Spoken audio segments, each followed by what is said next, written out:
Le livre de l'Ecclésiaste, chapitre 1er. Les paroles du prédicateur, fils de David, roi à Jérusalem.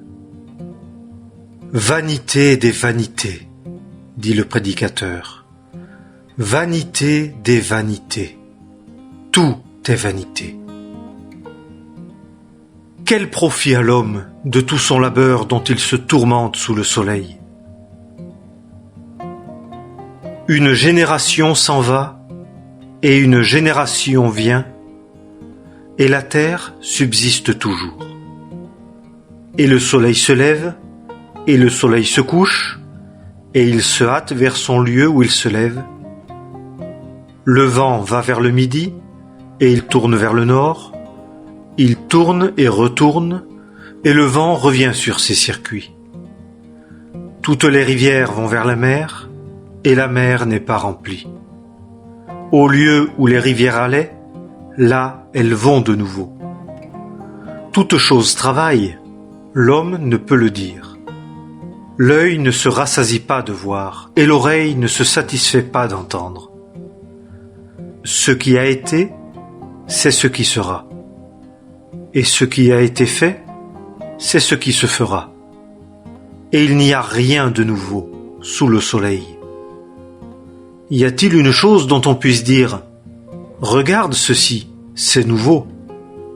Elle a été déjà dans les siècles qui furent avant nous. Il n'y a pas de souvenir des choses qui ont précédé, et de même, de celles qui seront après, il n'y en aura pas de souvenir chez ceux qui vivront plus tard. Moi, le prédicateur, j'ai été roi sur Israël à Jérusalem, et j'ai appliqué mon cœur à rechercher et à explorer par la sagesse tout ce qui se fait sous les cieux.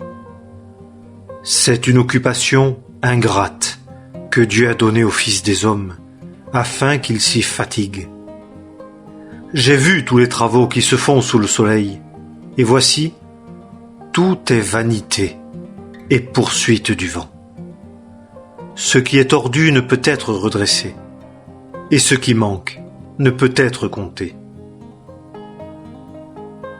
J'ai parlé en mon cœur disant « Voici, je suis devenu grand, et j'ai acquis de la sagesse plus que tous ceux qui ont été avant moi sur Jérusalem, et mon cœur a vu beaucoup de sagesse et de connaissance, et j'ai appliqué mon cœur à la connaissance de la sagesse, et à la connaissance des choses déraisonnables et de la folie.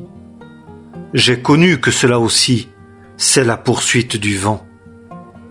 Car à beaucoup de sagesse, beaucoup de chagrin. Et qui augmente la connaissance, augmente la douleur. Le livre de l'Ecclésiaste, chapitre 2. J'ai dit en mon cœur, « Allons, je t'éprouverai par la joie. Jouis donc du bien-être. » Et voici, cela aussi est vanité.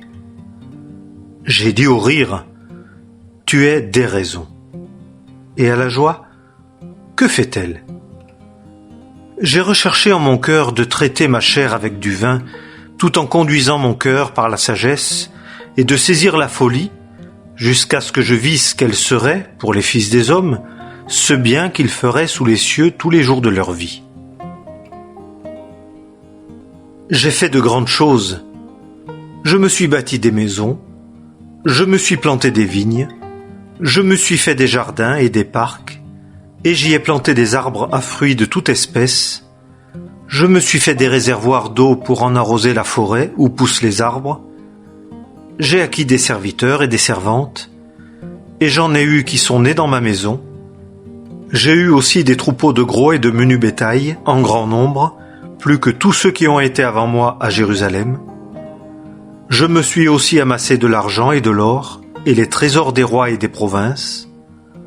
Je me suis procuré des chanteurs et des chanteuses, et les délices des fils des hommes, une femme et des concubines. Et je suis devenu grand, et je me suis accru plus que tous ceux qui ont été avant moi à Jérusalem. Et pourtant ma sagesse est demeurée avec moi. Et quoique mes yeux aient désiré, je ne les en ai point privés. Je n'ai refusé à mon cœur aucune joie, car mon cœur s'est réjoui de tout mon travail, et c'est là la part que j'ai eue de tout mon travail. Et je me suis tourné vers toutes les œuvres que mes mains avaient faites, et vers tout le travail dont je m'étais travaillé pour les faire, et voici, tout était vanité et poursuite du vent, et il n'y en avait aucun profit sous le soleil. Et je me suis tourné pour voir la sagesse et les choses déraisonnables et la folie, car que fera l'homme qui viendra après le roi? Ce qui a été déjà fait. Et j'ai vu que la sagesse a un avantage sur la folie, comme la lumière a un avantage sur les ténèbres.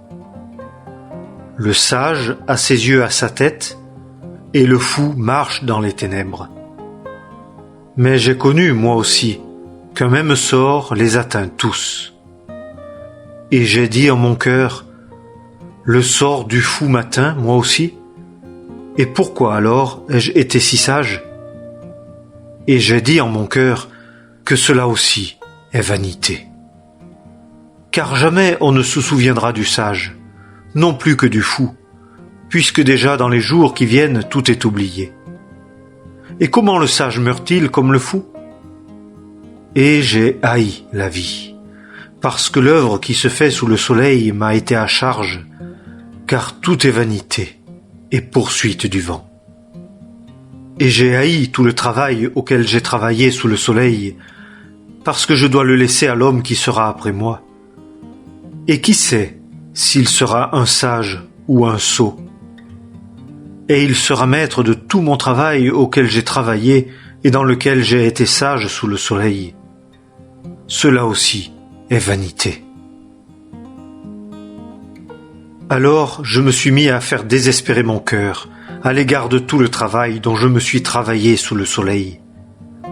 Car il y a tel homme qui a travaillé avec sagesse et avec connaissance et avec droiture, et qui laisse ce qu'il a acquis à un homme qui n'y a pas travaillé pour être son partage. Cela aussi est vanité et un grand mal. Car qu'est-ce que l'homme a de tout son travail et de la poursuite de son cœur dont il s'est tourmenté sous le soleil? Car tous ses jours sont douleur, et son occupation est chagrin. Même la nuit, son cœur ne repose pas. Cela aussi est vanité. Il n'y a rien de bon pour l'homme que de manger et de boire et de faire jouir son âme du bien-être dans son travail. Et j'ai vu que cela aussi vient de la main de Dieu. Car qui peut manger et qui peut jouir plus que moi? Car à l'homme qui est bon devant lui, Dieu donne sagesse et connaissance et joie. Mais à celui qui pêche, il donne l'occupation de rassembler et d'amasser pour donner à celui qui est bon devant Dieu.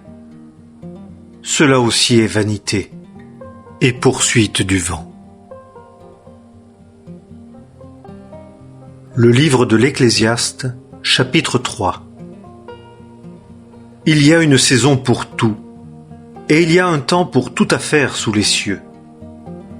Il y a un temps de naître et un temps de mourir, un temps de planter et un temps d'arracher ce qui est planté, un temps de tuer et un temps de guérir, un temps de démolir et un temps de bâtir, un temps de pleurer et un temps de rire, un temps de se lamenter et un temps de sauter de joie, un temps de jeter des pierres et un temps d'amasser des pierres, un temps d'embrasser et un temps de s'éloigner des embrassements, un temps de chercher et un temps de perdre, un temps de garder et un temps de jeter, un temps de déchirer et un temps de coudre, un temps de se taire et un temps de parler, un temps d'aimer et un temps de haïr, un temps de guerre et un temps de paix. Celui qui agit, quel profit a-t-il de ce à quoi il travaille? J'ai vu l'occupation que Dieu a donnée aux fils des hommes pour s'y fatiguer. Il a fait toutes choses belles en son temps, et il a mis le monde dans leur cœur, de sorte que l'homme ne peut comprendre, depuis le commencement jusqu'à la fin, l'œuvre que Dieu a faite. J'ai connu qu'il n'y a rien de bon pour eux, sauf de se réjouir et de se faire du bien pendant leur vie, et aussi que tout homme mange et boive, et qu'il jouisse du bien-être dans tout son travail. Cela, c'est un don de Dieu. J'ai connu que tout ce que Dieu fait subsiste à toujours. Il n'y a rien à y ajouter, ni rien à en retrancher, et Dieu le fait afin que, devant lui, on craigne. Ce qui a déjà été, et ce qui est à venir, est déjà arrivé, et Dieu ramène ce qui est passé. Et j'ai encore vu sous le soleil que dans le lieu du jugement, là, il y avait la méchanceté, et que, dans le lieu de la justice, là, il y avait la méchanceté. J'ai dit en mon cœur, Dieu jugera le juste et le méchant, car il y a là un temps pour toute affaire et pour toute œuvre. J'ai dit en mon cœur, quant aux fils des hommes, il en est ainsi, pour que Dieu les éprouve, et qu'ils voient eux-mêmes qu'ils ne sont que des bêtes. Car ce qui arrive aux fils des hommes est aussi ce qui arrive aux bêtes. Il y a pour tous un même sort. Comme celle-ci meurt, ainsi meurt celui-là. Et ils ont tous un même souffle, et l'homme n'a point d'avantage sur la bête, car tout est vanité. Tout va dans un même lieu, tout est de poussière, et tout retourne à la poussière. Qui est-ce qui connaît l'esprit des fils des hommes? Celui-ci monte-t-il en haut, et l'esprit de la bête descend-il en bas dans la terre? Et j'ai vu qu'il n'y a rien de mieux que ceci, que l'homme se réjouisse dans ce qu'il fait, car c'est là sa part. Car qui l'amènera pour voir ce qui sera après lui? Le livre de l'Ecclésiaste, chapitre 4. Et je me suis tourné, et j'ai regardé toutes les oppressions qui se font sous le soleil. Et voici les larmes des opprimés, et il n'y a point pour eux de consolateur. Et la force est dans la main de leurs oppresseurs, et il n'y a point pour eux de consolateur. C'est pourquoi j'estime heureux les morts qui sont déjà morts, plutôt que les vivants qui sont encore vivants, et plus heureux encore que tous les deux, celui qui n'a pas encore été, qui n'a pas vu le mauvais travail qui se fait sous le soleil. Et j'ai vu tout le labeur et toute l'habileté dans le travail, que c'est une jalousie de l'un contre l'autre. Cela aussi est vanité et poursuite du vent. Le sot se croise les mains et mange sa propre chair. Mieux vaut le creux de la main rempli et le repos que les deux mains pleines avec le travail et la poursuite du vent. Et je me tournai et je vis la vanité sous le soleil. Tel est seul, sans qu'il y ait de second. Il n'a pas non plus de fils ni de frère, et il n'y a pas de fin à tout son labeur. Son œil n'est pas non plus rassasié par la richesse, et il ne se dit pas « Pour qui donc est-ce que je me tourmente et que je prive mon âme de bonheur ?» Cela aussi est une vanité et une ingrate occupation. Deux valent mieux qu'un, car ils ont un bon salaire de leur travail. Car, s'ils tombent, l'un relèvera son compagnon. Mais malheur à celui qui est seul et qui tombe, et qui n'a pas de second pour le relever. De même, si l'on couche à deux, on a de la chaleur. Mais celui qui est seul, comment aura-t-il chaud? Et si quelqu'un a le dessus sur un seul, les deux lui tiendront tête, et la corde triple ne se rompt pas vite. Mieux vaut un jeune garçon, pauvre et sage, qu'un roi vieux et sot qui ne sait plus être averti. Car il est sorti de la maison des prisonniers pour régner, lors même qu'il est né pauvre dans son royaume. J'ai vu tous les vivants qui marchent sous le soleil avec le jeune garçon, le second qui occupera sa place. Il n'y a pas de fin à tout le peuple, à tous ceux qui ont été devant eux. Cependant, ceux qui viendront après ne se réjouiront point en lui, car cela aussi est vanité et poursuite du vent.